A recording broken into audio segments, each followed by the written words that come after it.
Brought to you by V-Guard, co-powered by Sensodyne and Vimal. పలుకులలో kesari. Associate sponsor Ultratech Cement.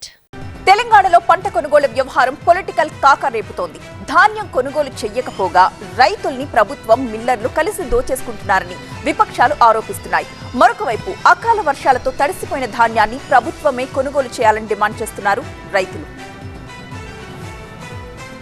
రాష్ట్రంలో పంట కొనుగోళ్లు రాజకీయ మంటల్ని రేపుతున్నాయి. ధాన్యం కొనుగోళ్ల విషయంలో ప్రభుత్వం నిర్లక్ష్యంగా వ్యవహరించడం వల్లే రైతులు ఇబ్బంది పడుతున్నారని విపక్షాలు ఆరోపిస్తున్నాయి. మరోవైపు వర్ష బీభత్సంతో వరి పంటకు ఊహించని విధంగా నష్టం వాటిల్లింది. వరంగల్, ములుగు, మహబూబాబాద్, భూపాలపల్లి, జనగామ జిల్లాల్లో వరి పంట మొత్తం వర్షాత్మకమైంది. అమ్మకం కోసం చాలా ప్రాంతాల్లో ధాన్యాన్ని ఆరబోసుకుని అమ్ముకోవడానికి ఎదురు చూస్తున్నారు. వానల నుంచి పంటను కాపాడుకోవడం కోసం పడరాని పాట్లు పడుతున్నారు అన్నదాతలు. ఉమ్మడి వరంగల్ జిల్లా వ్యాప్తంగా ఎక్కడ చూసినా ఇదే పరిస్థితి.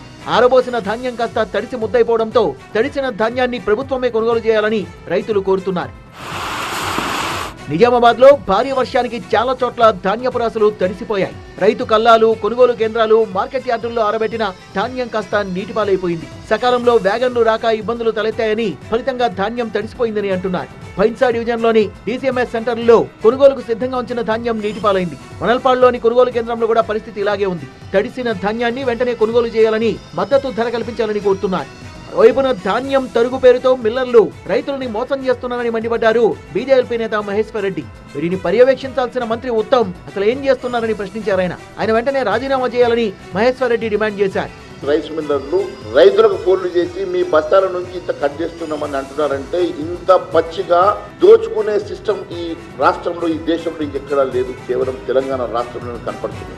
ఉత్తమ్ కుమార్ రెడ్డి గారు పూర్తిగా వైఫల్యం చెందాడు. ఆయన ఒక్క గంట కూడా సివిల్ సప్లైస్ మంత్రిగా పనికిరాడు.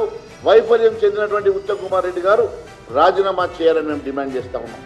విపక్షాల విమర్శల్ని ఖండించింది అధికార పార్టీ. బీఆర్ఎస్ నేతలు పనిలేక ధర్నాలు చేస్తున్నారని కిసాన్ కాంగ్రెస్ సెల్ చైర్మన్ అన్వేష్ రెడ్డి ఆరోపించారు. అసలు బీఆర్ఎస్ ప్రభుత్వంలో పంట పరిహారం ఇచ్చిన దాఖలాలున్నాయా అని ప్రశ్నించారు.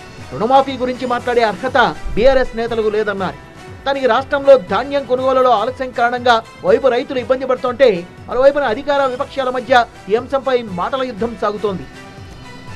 రాష్ట్రంలో పంట కొనుగోళ్లు రాజకీయ మంటల్ని రేపుతున్నాయి. ధాన్యం కొనుగోళ్ల విషయంలో ప్రభుత్వం నిర్లక్ష్యంగా వ్యవహరించడం వల్లే రైతులు ఇబ్బంది పడుతున్నారని విపక్షాలు ఆరోపిస్తున్నాయి. మరోవైపు వర్ష బీభత్సంతో వరి పంటకు ఊహించని విధంగా నష్టం వాటిల్లింది. వరంగల్, ములుగు, మహబూబాబాద్, భూపాలపల్లి, జనగామ జిల్లాల్లో వరి పంట మొత్తం వర్షాత్మకమైంది. అమ్మకం కోసం చాలా ప్రాంతాల్లో ధాన్యాన్ని ఆరబోసుకుని అమ్ముకోవడానికి ఎదురు చూస్తున్నారు. వానల నుంచి పంటను కాపాడుకోవడం కోసం పడరాని పాట్లు పడుతున్నారు అన్నదాతలు. ఉమ్మడి వరంగల్ జిల్లా వ్యాప్తంగా ఎక్కడ చూసినా ఇదే పరిస్థితి. ఆరబోసిన ధాన్యం కాస్త తడిసి ముద్దైపోవడంతో తడిసిన ధాన్యాన్ని ప్రభుత్వమే కొనుగోలు చేయాలని రైతులు కోరుతున్నారు. నిజామాబాద్ లో భారీ వర్షానికి చాలా చోట్ల ధాన్యపు రాసులు తడిసిపోయాయి. రైతు కల్లాలు, కొనుగోలు కేంద్రాలు, మార్కెట్ యార్డుల్లో ఆరబెట్టిన ధాన్యం కాస్త నీటిపాలైపోయింది. సకాలంలో వ్యాగన్లు రాక ఇబ్బందులు తలెత్తాయని, ఫలితంగా ధాన్యం తడిసిపోయిందని అంటున్నారు. భైన్సా డివిజన్ లోని డీసీఎంఎస్ సెంటర్లో కొనుగోలుకు సిద్ధంగా ఉంచిన ధాన్యం నీటిపాలైంది. మనల్పాడులోని కొనుగోలు కేంద్రంలో కూడా పరిస్థితి ఇలాగే ఉంది. తడిసిన ధాన్యాన్ని వెంటనే కొనుగోలు చేయాలని, మద్దతు ధర కల్పించాలని కోరుతున్నారు. వైపున ధాన్యం తరుగు పేరుతో మిల్లర్లు రైతులని మోసం చేస్తున్నారని మండిపడ్డారు బీజేపీ నేత మహేశ్వర్ రెడ్డి. వీరిని పర్యవేక్షించాల్సిన మంత్రి ఉత్తమ్ అసలు ఏం చేస్తున్నారని ప్రశ్నించారు. ఆయన వెంటనే రాజీనామా చేయాలని మహేశ్వర్ రెడ్డి డిమాండ్ చేశారు. రైస్ మిల్లర్లు రైతులకు ఫోన్లు చేసి మీ బస్తాల నుంచి ఇంత కట్ చేస్తున్నామని అంటున్నారంటే ఇంత పచ్చిగా దోచుకునే సిస్టమ్ ఈ రాష్ట్రంలో, ఈ దేశంలో ఇంకెక్కడా లేదు. కేవలం తెలంగాణ రాష్ట్రంలో కనపడుతుంది. ఉత్తమ్ కుమార్ రెడ్డి గారు పూర్తిగా వైఫల్యం చెందాడు. ఆయన ఒక్క గంట కూడా సివిల్ సప్లైస్ మంత్రిగా పనికిరాడు. వైఫల్యం చెందినటువంటి ఉత్తమ్ కుమార్ రెడ్డి గారు రాజీనామా చేయాలని మేము డిమాండ్ చేస్తా ఉన్నాం. విపక్షాల విమర్శల్ని ఖండించింది అధికార పార్టీ. బీఆర్ఎస్ నేతలు పనిలేక ధర్నాలు చేస్తున్నారని కిసాన్ కాంగ్రెస్ సెల్ చైర్మన్ అన్వేష్ రెడ్డి ఆరోపించారు. అసలు బీఆర్ఎస్ ప్రభుత్వంలో పంట పరిహారం ఇచ్చిన దాఖలాలున్నాయా అని ప్రశ్నించారు. రుణమాఫీ గురించి మాట్లాడే అర్హత బీఆర్ఎస్ నేతలకు లేదన్నారు. దానికి రాష్ట్రంలో ధాన్యం కొనుగోలులో ఆలస్యం కారణంగా వైపు రైతులు ఇబ్బంది పడుతుంటే, మరోవైపున అధికార విపక్షాల మధ్య ఈ అంశంపై మాటల యుద్ధం సాగుతోంది.